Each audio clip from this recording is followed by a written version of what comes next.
Good morning, friends. It is beautiful, incredibly beautiful morning out, and I am back to talk with you. I have a good friend, Vanessa, who sent a message yesterday in the comments of my live that I want to address today. So, those of you who haven't been here before, haven't seen this, we are talking about emotional immaturity in our parents. What that emotional immaturity did with us and how that's contributed to the way that we see the world and how we interact in relationships. What I have discovered is, for myself, to be seen exactly as I am, without judgment, to be heard, meaning my perspective, my emotions, my feelings about something, is what I'm seeking. And I believe that everybody's seeking it. And I believe it's what part of the reason is we didn't get it as children. In the book, Adult Children of Emotionally Immature Parents, it talks about what emotional intimacy is. It talks about how emotional intimacy is the ability to speak anything that needs to be spoken at any time. That you have that person, where it doesn't matter, irrational, rational, funny, sad, frustrating, angry, happy, celebratory, no matter what it is, you have the ability to speak that. You have somebody to go to. And when I read that in the book, it hit me hard. The reality is, I've never experienced it.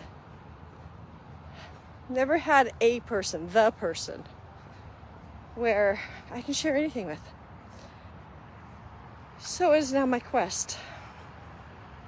There's a lot of things that God is giving me, a lot of understanding and awarenesses. So before we start, the question that Vanessa asked was, how do you stop taking on others' emotions when they expect you to, because you've done it for years? Vanessa, that is such a beautiful question. So powerful, so beautiful. And the first thing that we need to establish is, I talked about this yesterday, but it's really important to establish, number one, you cannot make anyone feel anything. In our common language, we say, well, I don't want to make you feel bad. I don't want to make you feel sad. I don't want to make you angry. That will make him angry. Or somebody tells you, that makes me angry. You made me angry. You made me frustrated. You made me feel last on your list. You made me. Oh, let's establish this. You cannot make anybody feel anything. No one can make you feel anything. I want you to consider, if you could make someone feel something, like if you could make somebody feel anything you wanted them to feel, anything at all, okay? What would you make somebody feel? If I could make somebody feel something, I would make somebody feel safe, like really safe. I would make someone feel connected. I would make somebody feel brave. I would make somebody feel loved, like loved by God. If I had that superpower, that is what I would do. I do not have that superpower. I guarantee you, if I did have that superpower, I would not use it on making people feel angry, sad, disappointed. That is not what I would do. So, when you are someone who takes on everybody else's emotions and tries to fix it and tries to mitigate it and tries to make everything all better, you're trying to make them feel better. Ooh, okay, I love that. If I could make someone feel something and make them feel courageous about themselves, right? Oh my gosh, can you imagine if we were all courageous? I would also add to that, and not competitive. Like, just creatively courageous. Can you imagine if everybody stood in their own skin, in their own way, happy as can be, without competition? so important, so good. So we got to establish why we take on each other's emotions, why we feel them. Step one, you feel them because it is a coping mechanism. When you were young, your parents did not talk about feelings, they did not express feelings, and they did not actually help you process out an emotion. It was, go to your room, stop doing that, I'll give you something to cry about. You're being ridiculous, stop being so emotional. We were not taught how to take it on ourselves. We were not taught ownership. That sounds like ownership, right? You do it, you do it, you do it. The problem is we didn't know what we were feeling, number one. Number two, we didn't have a skill set to know what to do when that emotion, with that emotion, when we had it. So what happens is, it is a coping mechanism, because if we can see what people are feeling, we can help them not feel, and therefore it's not as scary. So that's one of the things. The other things is that we were hijacked with a little phrase that says that we are supposed to bear one another's burdens. Anybody? You ever hear that? So my interpretation of that was feel bad. If somebody else is feeling bad, feel bad with them. Feel all the things that they are feeling so that they know that they're understood and not alone. Feel all of the things. Do you know that feeling emotion with someone does not take it from them? It doesn't actually change it. So what happens is, if that is true, and if that is how I'm supposed to behave with you, to show that I love and I care and that I'm right here and keeping my covenants, by the way, is to feel all the things that you are feeling that I want you to stop feeling. I'm having a good day. I'm having a good day, and you come and you're sad, and honestly, can you just not be so sensitive? Can you not always feel abandoned? Like nobody's abandoning you. Why? Because I don't want to feel abandonment with you. So I'm going to stop you. Don't want you to feel. Or we take on responsibility, meaning that we think we have the ability to respond to somebody else's emotion. And we do all the things to make them happy. We make the food. We show up. We do all the things. And they feel like you made them feel better. Nope. They received the love that you were offering. And because they chose to feel loved, they felt better. You didn't make them. You did offer love, but you didn't make them do anything. But as long as we believe that somebody else has the ability to make us feel, then we are never responsible for our own emotion. And we never go, you know what? It's totally okay that I'm pissed at God. It's totally okay that I feel jealous of that person. It's totally okay that I feel betrayed right now. It's the behavior out of those emotions that are the problem. It is not the feeling. Feelings, we're going to establish this, just are. They are not right. They are not wrong. They are not good. They are not bad. They just exist. Okay, so right now, the sun is behind those clouds. There are two women who are walking the path with me. Those are truths. They just are. Right now, I am feeling, I'm a bit humble because I don't know exactly how to articulate what's in my head. It's not right, wrong, good or bad. I just feel that, right? So establishing that you can feel what you feel. Guess what? Oh, guys, this is so hard. Other people can feel what they feel, including when you tell them something and they feel some sort of way about it. even if they misinterpret what you said, they can feel. They do feel whatever they feel. And there's nothing that you did to make them. Now, we had a big discussion about this. How is that possible? Because I know somebody does something, and every time they do it, I feel this way. So I interpret that as they've made me feel. They made me feel a certain way. I have a filter in my head. I have history in my past experiences. I have programs and things that I was taught as a child. I also have a lot of things stored in my head from visual media, where there was a picture and there was music, and that music made me feel, literally. Music can make us feel. We feel something. And so I have a huge amount of filter. So there are times when somebody will do something, and based on that something, it impacts and has influence on the way I feel. That is not the same as made me. It does have impact.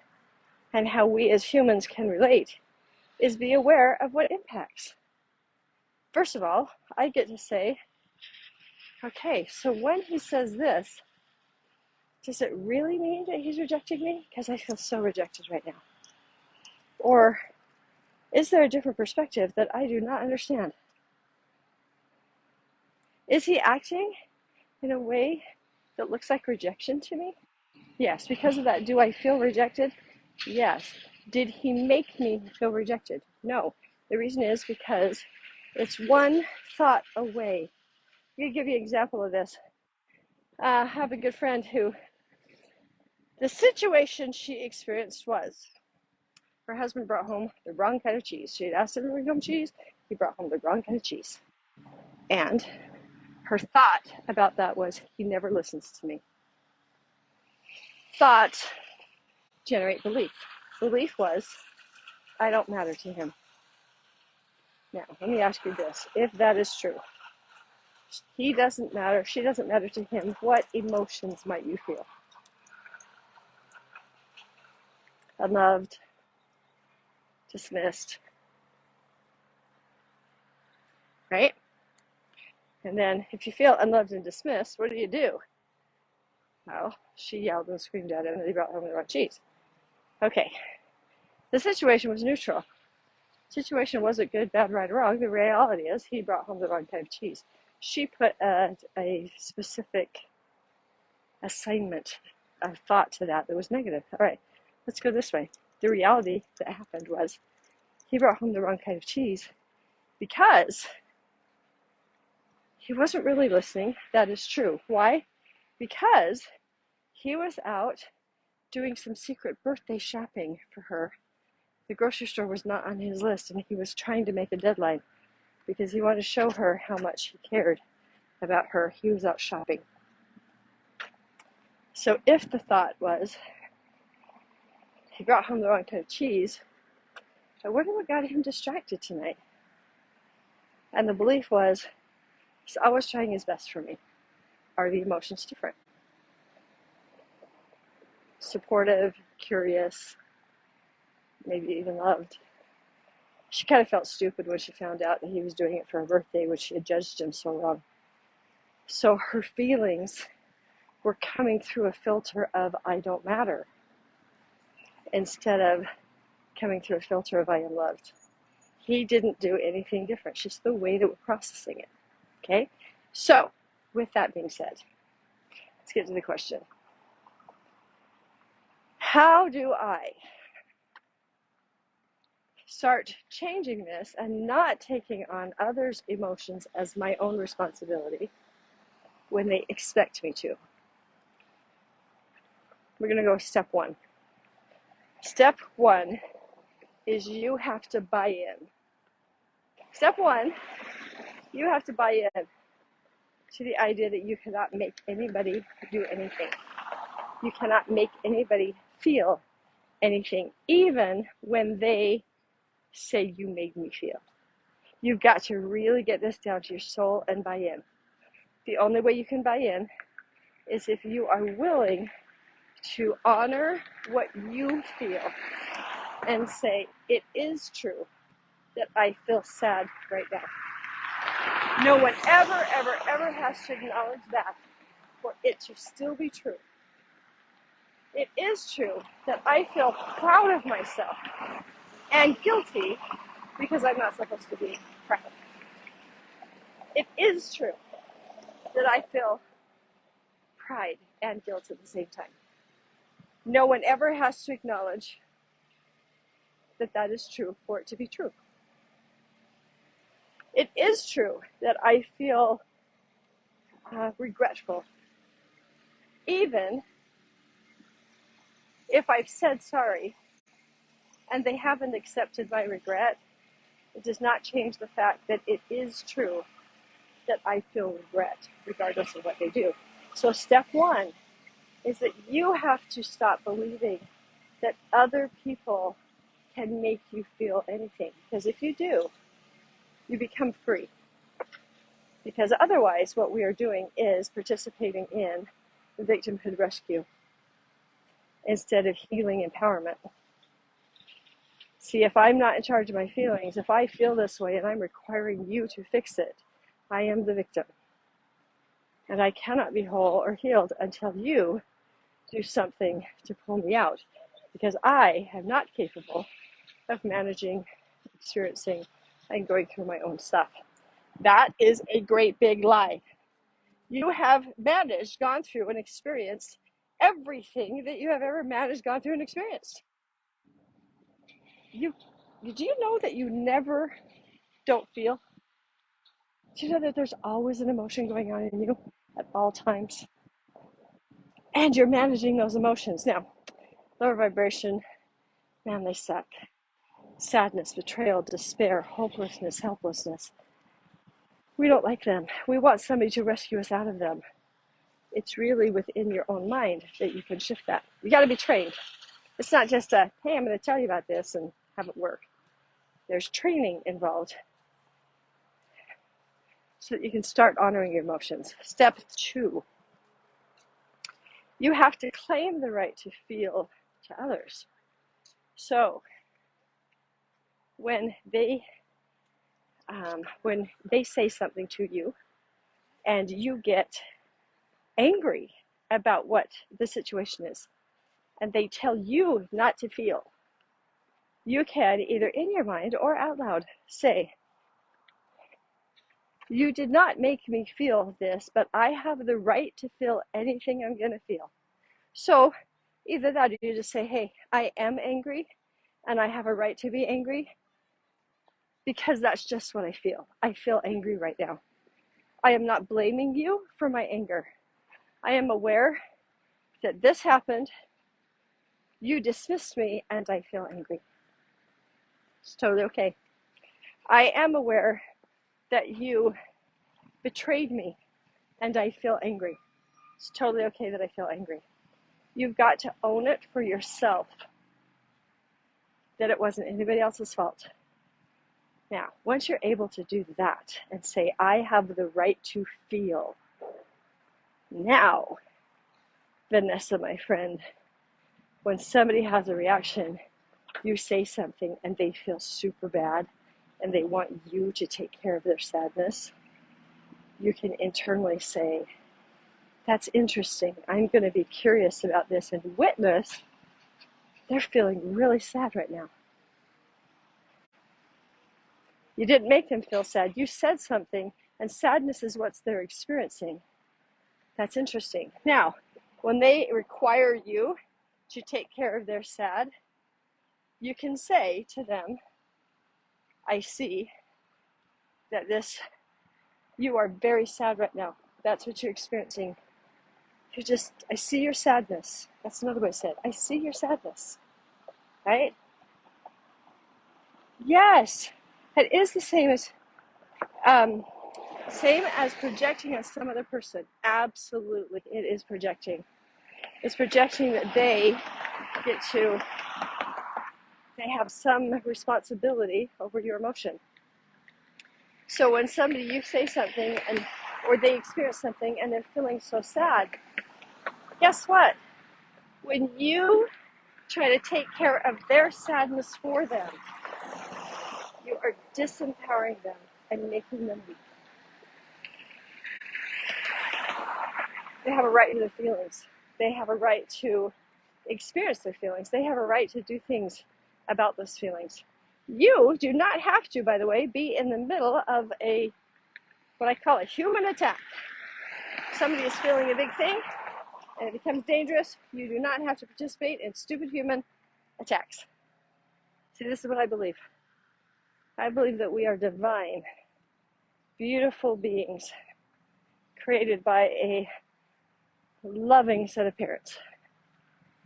And that we are here on the earth in a blip. Like, this is just a blip. This humanness is not who I am. I am experiencing humanness. I am not human.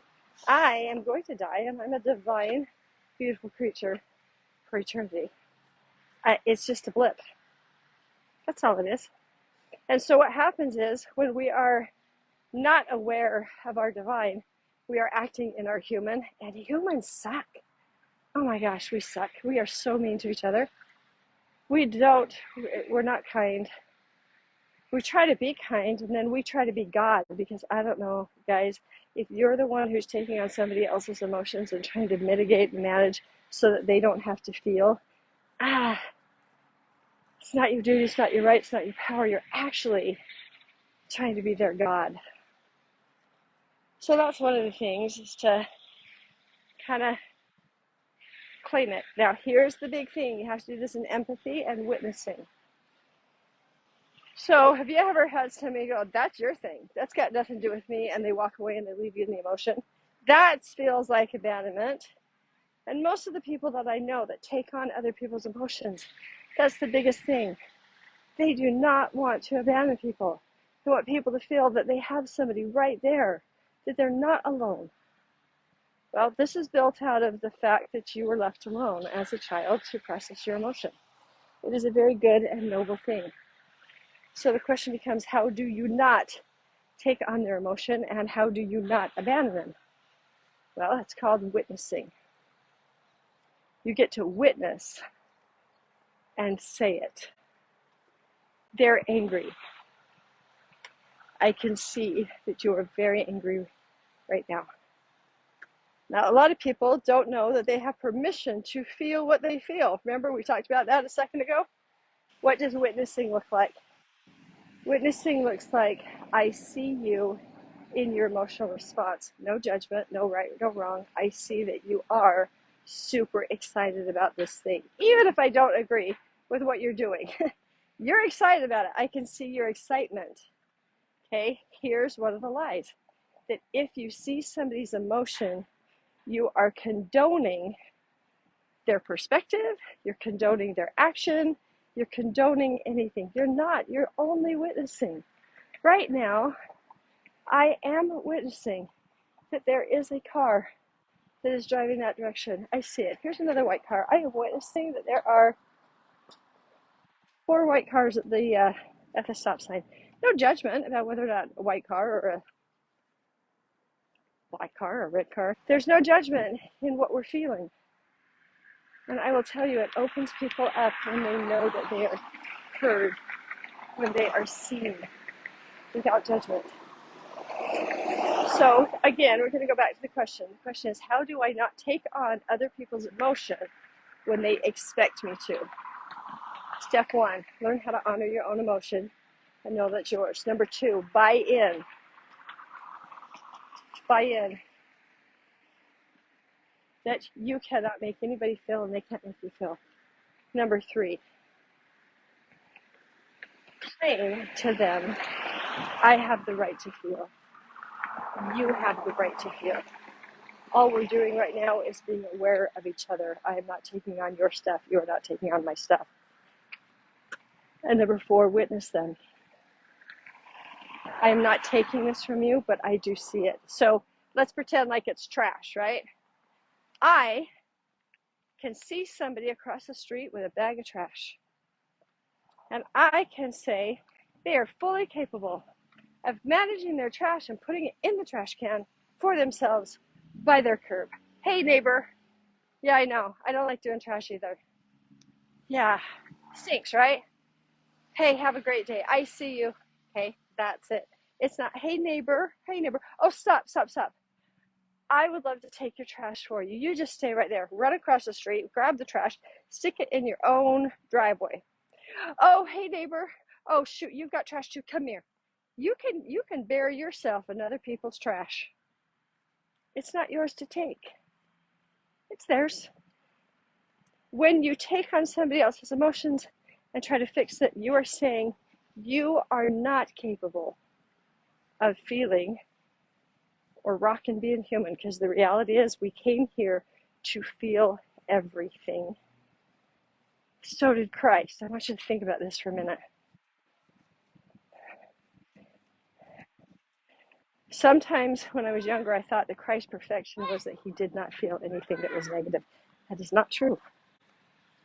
He could not have had empathy and shown up for people had he not experienced it.